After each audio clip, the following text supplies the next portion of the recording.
Assalamualaikum warahmatullahi wabarakatuh. Nama saya Muhammad Abdul Horis Isnato. Nomor induk mahasiswa 4042 4063. Bahwasanya saya akan menerangkan dari matkul hukum ekonomi dengan tema Undang-Undang Nomor 1 Tahun 1967 tentang penanaman modal asing. Yang pertama, apa sih pengertian modal asing? Pasal 1 bahwasanya pengertian di sini ialah di dalam undang-undang ini hanyalah meliputi penanaman modal asing secara langsung yang dilakukan menurut atau berdasarkan ketentuan-ketentuan undang-undang ini dan yang digunakan untuk menjalankan perusahaan di Indonesia, dalam arti bahwa pemilik modal secara langsung menanggung risiko dari penanaman modal tersebut.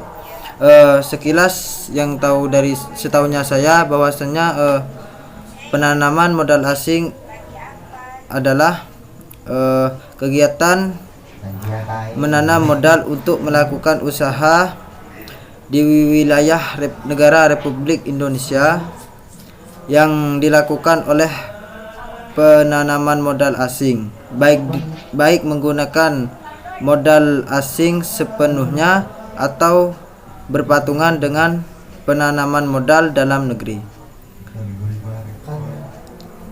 Adapun prosedurnya berdasarkan UU Nomor 25 Tahun 2007 tentang penanaman modal ada dua status. Yang pertama ialah penanaman modal dalam negeri atau PMDN. Yang kedua yaitu penanaman modal asing yang biasa disebut dengan PMA. Adapun cara prosedur pendirian PMA ataupun penanaman modal asing, yang pertama ialah memiliki syarat, yang kedua mengajukan penanaman modal permohonan izin, yang ketiga melengkapi dokumen, yang keempat verifikasi, yang kelima menyetorkan hasil verifikasi, dan yang terakhir laporan kegiatan penanaman modal atau yang biasa disebut dengan LKPM. Pasal 2, alat pembayaran luar negeri yang jelas tidak merupakan bagian dari kekayaan devisa Indonesia yang dengan persetujuan pemerintah digunakan untuk pembiayaan perusahaan di Indonesia. Di sini yang dimaksud dengan devisa ialah barang yang dapat dipakai sebagai alat tukar dari berbagai macam negara, seperti halnya dengan emas ataupun yang lain-lain.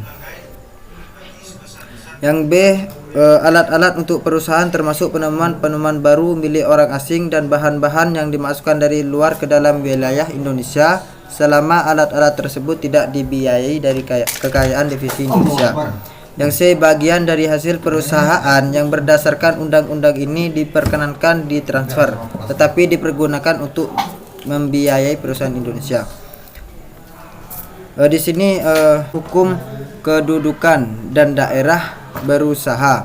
Pasal 3. Yang pertama, perusahaan yang dimaksud dalam pasal 1 yang dijalankan untuk seluruhnya atau bagian terbesar di Indonesia sebagai kesatuan perusahaan tersendiri harus berbentuk badan hukum Indonesia dan berkedudukan di Indonesia. Yang kedua, pemerintah menetapkan apakah sesuatu perusahaan dijalankan untuk seluruhnya atau bagian terbesar di Indonesia sebagai kesatuan perusahaan tersendiri.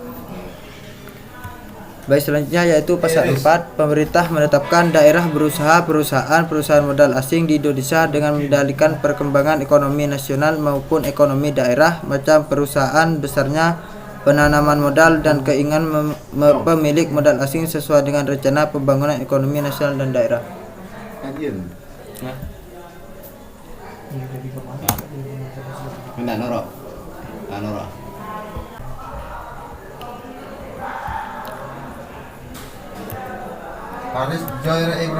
Beralih bidang usaha modal asing. Pasal ke-8. Yang pertama, penanaman modal asing di bidang perhubungan didasarkan pada suatu kerjasama dengan pemerintah atas dasar kontrak kerja atau bentuk lain sesuai dengan peraturan perundang-undangan yang berlaku. Yang kedua ialah sistem kerjasama atas dasar kontrak kerja atau dalam bentuk lain dapat dilaksanakan dalam bidang-bidang usaha lain yang akan ditentukan oleh pemerintah. Terima kasih. Sekian dari saya, kurang lebihnya mohon maaf. Wassalamualaikum warahmatullahi wabarakatuh.